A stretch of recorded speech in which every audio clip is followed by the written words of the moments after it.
Olá, meninas do Cafezinho da Tarde, bem-vindas a mais um estudo Mulheres como Eu aqui no nosso ministério. Hoje eu vou estar conversando com vocês, nós estamos no mês de Maria de Betânia e sobre a história de Maria a gente vai estar falando em outro estudo. Nós temos sempre 5 estudos ao mês sobre as mulheres da Bíblia. Cada estudo é um diferente aspecto. Já fizemos nesse mês o estudo sobre os espinhos, né? Sobre lidando com os espinhos. E hoje a gente vai falar sobre o tópico de imersão, vindo depois o estudo histórico, depois o estudo sobre a vida de Maria e o estudo sobre o questionário de histórico de aplicação pessoal na vida dela. Então, esse seria o estudo 2, né? Na vida dela. Os estudos normalmente vão ao ar nos domingos à tarde, que é quando eu tenho a disponibilidade de tempo. Eu estudo na semana, faço o fichamento e trago para vocês o que eu aprendi naquele tópico. Sobre o tópico de imersão, eu peguei 2 tópicos dessa vez para abordar com vocês sobre a vida cotidiana das mulheres na época de Maria de Betânia. O que é que essas mulheres faziam diariamente em 2 tópicos? Primeiro, assar pão. Segundo tópico, adquirir água, né? Qual era a realidade daquelas mulheres? Primeira coisa, eu vou começar aqui com o assar pão. É bem legal, eu tenho aqui nesse livro A Vida Cotidiana nos Tempos Bíblicos. Eu tenho aqui uma foto do que seria naquela época fazer pão. Oi, Luciana, o que seria fazer pão? Então, as pessoas, elas faziam os pães diariamente. Era algo muito comum no dia a dia das mulheres. Por quê? Porque naquela época eles não usavam preservativos na comida. Então, se o pão não fosse feito diariamente, ele não ficava bom para o paladar, ele não tinha um gosto bom. Então, as mulheres diariamente estavam ali no hábito de fazer pão para a sua família, né? Seria o que o bom brasileiro tem um arroz e feijão, eu acredito que seria mais ou menos isso. Ou o pãozinho que vai pegar na padaria, né? Só que lá elas tinham que realmente fazer o pão para as suas casas. Aqui são 2 tipos de forno que ela traz aqui para vocês verem. Um é esse forno que ele é acima da terra, né? Eu vou falar um pouco sobre ele. Tem esse outro forno, que ele é no chão, feito com barro. E aqui é um carimbo que tinha um design de um pão, né? Uma pessoa assando pão. E aqui tem uma uma escultura de arte que mostra uma pessoa fazendo pão. Então, você vê como é algo tão comum naquela época. O processo de assar pão, gente, como eu falei, ele era muito comum. Não tinha preservativos, então era diariamente. Poderia ser assados de várias formas. Primeiro, sobre uma rocha. Então, a pessoa poderia estar ali colocando o fogo embaixo, a rocha em cima, e a pessoa colocava o pão ali para poder assar dessa forma, usando a rocha como se fosse uma frigideira, né? A segunda forma é um forno com a abertura em cima, que é aquele que a gente viu. A segunda, o forno com a abertura do lado. E eles têm nomes diferentes. O com abertura em cima é tabum, com uma abertura do lado é tanur, que seria semelhante àquele forno de fazer pizza hoje, né? Que ele tem aquela abertura assim do lado. Há algumas citações de diferentes ocasiões para assar pão. Então, a gente vê, a Bíblia fala muito sobre pão. Jesus, ele fala que ele é o pão da vida, né? E eu citei aqui algumas ocasiões onde fazer o pão era de certa forma inusitado. Primeiro era quando você ia para uma longa jornada. Você precisava assar o pão para você levar. Você não tinha como fazer o pão ali, você não tinha os seus utensílios. Então você levava o pão que lhe daria ali uma possibilidade de 2, 3 dias para comer e depois você fazia mais. Quando as pessoas chegavam na sua casa vinda de viagens, você oferecia pão fresco para essa pessoa. Então, era algo comum, né, naquela cultura. Era uma oferta ao Senhor, as pessoas ofereciam tanto a farinha quanto o próprio pão As pessoas assavam pão em preparação ao sábado, para que no dia de sábado não houvesse trabalho, então elas faziam o cozinhar na sexta, e daí na hora que o pôr do sol acontecia, já a partir dali já não tinha mais o assado pão, até quando o sol viesse novamente no outro dia, né? No outro dia depois. Então iria dar, vamos dizer, das 6 horas da noite na sexta até às 6 horas da noite no sábado. Jacó presenteou Esaú com um pão, junto com a sopa de lentilha. Tamar preparou o pão antes de ser atacada por seu irmão. O pão de Ezequiel simbolizava o perigo eminente, e o cuidado de Deus a Elia é mostrado através do pão que foi dado, né, a ele, através do cuidado do Senhor. Então, aqui você vê algumas ocasiões onde você compreende um pouco melhor o que era o assar do pão nos tempos bíblicos, né? O trabalho que dava para assar o pão. Karina, e quanto tempo levava? Gente, levava horas, porque elas tinham que moer o trigo, não era só fazer, elas tinham uma roda, que daí elas colocavam os grãos, elas passavam com o moedor, depois elas faziam o peneirar, para que elas mantivessem ali, daí daquela farinha elas faziam a mexida com a própria mão e colocavam nessas 3 estruturas que elas poderiam assar o pão. Pronto, isso aqui é sobre assar o pão. Karina, quem assava o pão? Então, o pão era assado por a mulher da casa, a mulher, a filha. Então, normalmente as mulheres se encarregavam dessa parte da cozinha, né? E às vezes, dependendo da era bíblica, e do lugar onde a pessoa estivesse, eles poderiam ter um forno comunitário também, onde várias pessoas traziam seus pães daquele bairro, daquela rua, e elas assavam juntas, né? Adquirir água é o segundo tópico. Vou mostrar para vocês aqui as fotos do adquirir água. A primeira coisa que a gente tem que compreender sobre a água na época dos tempos bíblicos é que água era ouro. Era muito difícil conseguir água potável. Então, o suprimento, né? Primeiro, ela é indispensável para a vida, tanto para a vida dos animais quanto para a vida das pessoas. As pessoas viviam, naquela época, gente, com cerca de 10% do que nós vivemos hoje de água. Então, você imagina o estilo de vida, quão difícil era para lavar utensílios, para lavar roupa, para cozinhar, né? Então, a água, assim, era algo muito rico. A água era realmente, tinha um valor muito maior do que o que nós poderíamos até dar, às vezes, hoje, né? E o suprimento na Terra Prometida era pouca de água potável. Então, muitos dependiam das águas da chuva para sobreviver. Como no Nordeste do Brasil, eu sou nordestina, eu vi muitas pessoas terem tanque, terem cisterna em casa.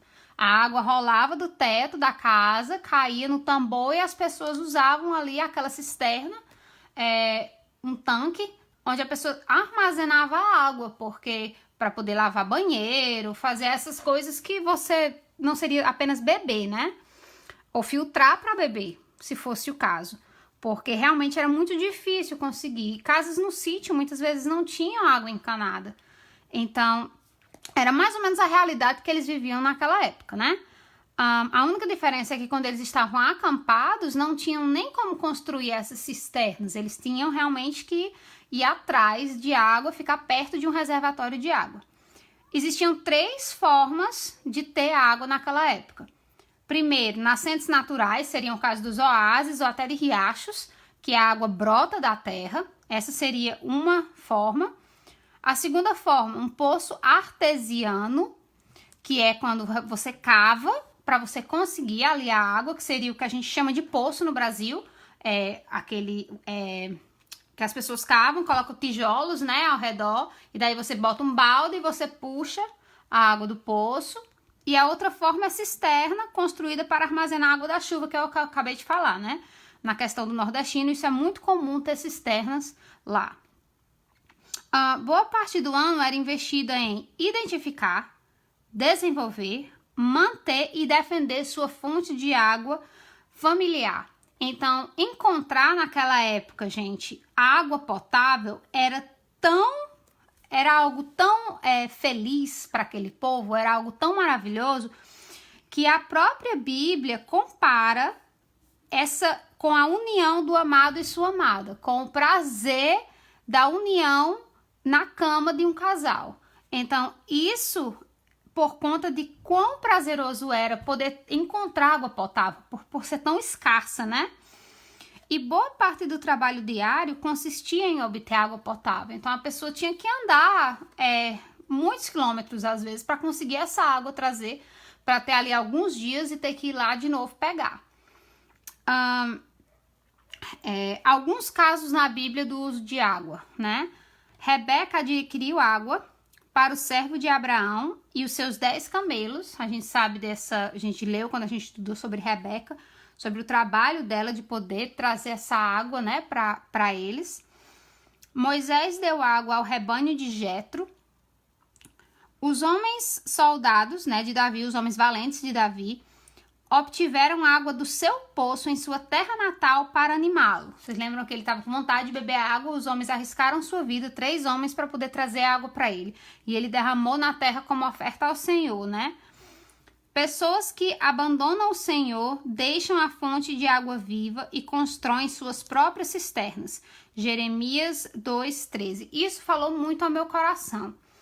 Porque a ideia de que Jesus, né, Deus, ele é mostrado na Bíblia como a fonte de água viva.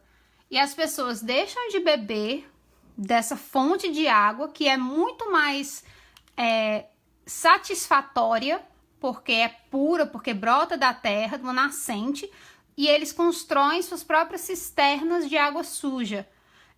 Seria o que o texto está falando. E a última forma, né, que a gente vê sobre a questão da água, é que Jesus, ele é a fonte de água viva. Quando ele fala, oi Débora, quando ele fala para a mulher do poço, a mulher samaritana, né, sobre essa questão da água, ele especifica que ele é a fonte de água viva, né, quem beber dessa água não mais terá sede. Então, esses foram as minhas descobertas, tanto na adquirir água quanto assar o pão. Eu queria deixar algo compartilhado com vocês nesse quesito. Muitas vezes, nós, e eu me incluo nisso, nós somos muito ingratas. E esse foi das razões de eu querer estudar, quando eu decidi estudar as mulheres da Bíblia, eu quis estudar sobre a sua rotina, sobre o seu cotidiano. Eu penso que hoje nós, mulheres modernas, reclamamos muito em meio à sofisticação da modernidade que nós vivemos, né? Hoje nós temos água encanada, hoje sim a gente paga a conta de água, mas a gente não precisa andar no sol quente, rachando sem sombra, com sandálias desconfortáveis, roupas quentes sobre nós, para trazer nas costas, nos braços, água, né? Pessoas não morrem de sede na sociedade nossa, né? Eu sei que existem sim pessoas em risco, tanto no Brasil quanto em países não tão com a economia não boa. Eu não estou me referindo especificamente a essas pessoas, estou me referindo às pessoas que têm a condição de ter água potável irrestrita em casa. Que nós aprendamos, gente, a não reclamar. Assim também como as pessoas do Brasil e aqui nos Estados Unidos, ou as meninas que acompanham, que têm a oportunidade de adquirir alimentos para sua casa, que você não precisa estar lá se matando para fazer. Eu sei, tem muitas meninas que acompanham o cafezinho, que têm o prazer de cozinhar, de fazer, assar pão para sua família. Eu vejo as meninas postando diferentes tipos de pão, coisas assim, e eu acho isso muito louvável. Mas nem todas nós têm a vontade ou o desejo de fazer, mas muitas de nós reclamamos até do que temos em casa, do que Deus nos abençoou, a fartura de poder escolher o que comer. Então, que isso daqui sirva de lição para nós, mulheres, para que nós possamos ser boas dispenseiras do que Deus tem nos dado, sabe? Nós devemos ter esse zelo de sermos boas dispenseiras das bênçãos do Senhor, seja na alimentação ou na água, né? Em questão de ter água. porque nem todas têm a oportunidade de poder fazer isso. E as mulheres nos tempos bíblicos, aquela que nós nos inspiramos nesse estudo, elas tinham uma vida muito difícil, muito mais difícil que nós. A vida delas era realmente labor físico pesado, né? Hoje eu tava falando com uma amiga minha, hoje eu tenho servas aqui em casa, né? Eu tenho minha máquina de lavar roupa, minha máquina de secar roupa, minha máquina de lavar louça, tem várias servas, meu aspirador de pó, os produtos de limpeza são mais fáceis, os sabões, né? Utilizados são os químicos dele, você não precisa esfregar tanto. Então, assim, eu acho que a modernidade trouxe muita fartura pra gente, só que ao mesmo tempo nós devemos saber ser gratas por isso e poder estar utilizando, né, tanto o tempo que a gente tem de sobra para a glória do Senhor, fazendo coisas que edificam, que alimentam muitas vezes nossa alma, alimentam nossa alegria, constroem nossa família, e aprendemos a ser grata. Eu acho que a palavra para isso hoje, para mim, foi gratidão. Gratidão a Deus por ter minha família. Gratidão a Deus por não ter que ter essas coisas de forma tão sacrificial para mim. O meu pão que eu compro na loja, né? Vem no saquinho, eu abro ali, boto o que eu quero. Tenho poder escolher até o que eu boto no pão. A água da mesma forma, abre a torneira, tem ali água, bota água no filtro, filtra, bebe o tanto que eu quiser, eu não preciso estar ali restringindo o que eu vou dar para mim, o que eu vou dar para os meus filhos, o que eu vou lavar roupa. Então, vamos ser gratas, tá bom? Vamos agradecer a Deus por não precisarmos viver uma vida tão sacrificial quanto essas mulheres viverem, tá bom? Um beijo. Oi, Érica! Um beijo para vocês. Que esse estudo possa ter te ajudado a compreender um pouco mais do que era o dia a dia nos tempos bíblicos. Oi, tia Nelma! E como essas mulheres foram realmente heroínas, né? Do seu tempo e puderam estar abençoando aí a nossa vida com seu testemunho e obra, tá bom? Um beijo para vocês e que Deus abençoe vocês e um feliz Dia das Mães. Para as que são mães, né? Hoje é Dia das Mães, tanto aqui nos Estados Unidos como no Brasil. Que o Senhor ajude. E um beijo à tia Neuma, que foi uma mãe na fé para mim, né? E me ajudou aí com as primeiras histórias bíblicas que eu aprendi. E hoje, graças a Deus, eu posso ensinar vocês um pouco daquilo que o Senhor me deu. Hoje eu sou fruto do trabalho que ela semeou. Então, muito obrigada. Um beijo. Amo vocês em Cristo. Tchau, tchau.